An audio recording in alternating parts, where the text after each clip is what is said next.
আমি রুমির কাছে অপরাধ, তোমরা আমাকে শাস্তি দাও। সত্যি তুমি শাস্তি পেতে চাও?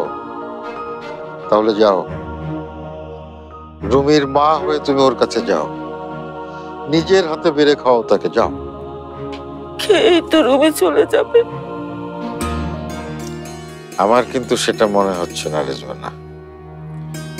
ওই মেয়েটা এখানে থাকার নিশ্চয়ই নতুন কোনো বুদ্ধি বের করবে।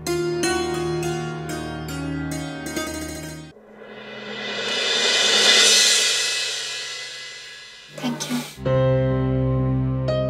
চৈতি, খেয়ে ব্যাগটা গুছিয়ে নিও, আমরা যাব। তুমি খাবে না?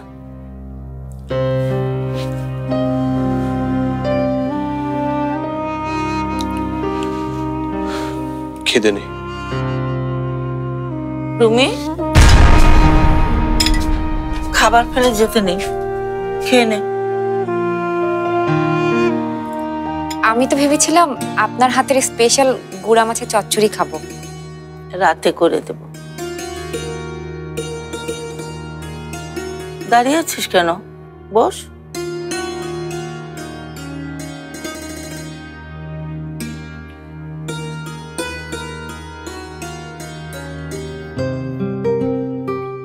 বাহ, দারুণ তো। তুমি খাবে না মা? বাবা খাবে না? পরে খাবে, আমি গোসল টোসল করে ফ্রেশ হয়ে আমরা একসাথে খাবো। আঙ্কেল খাবে না সেটা তো হতে পারে না। আপনি একটা কাজ করুন, আপনি আপনার ছেলেকে খাওয়ান, আমি গিয়ে আমার ছেলেকে খাইয়ে আসছি।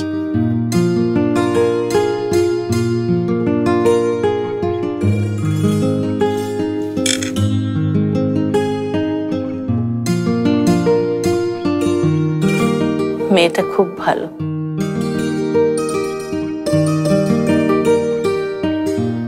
খাচ্ছিস না কেন?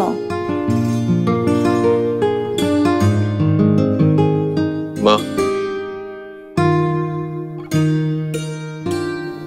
তুমি আমাকে খাইয়ে দিবে? তুই তো এখন অনেক নাম করা লোক, পত্র পত্রিকায় তোর কত খবর দেখি। মায়ের হাতে খাচ্ছিস শুনলে তোর দলের লোকেরা কি বলবে?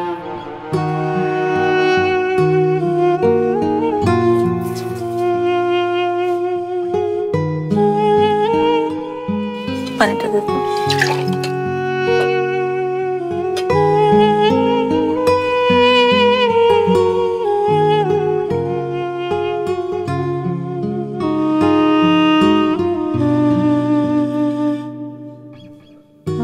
নে। মা, খা বাবা। তোমরা আমাকে মাফ করে দিও মা, মাফ করে দিও।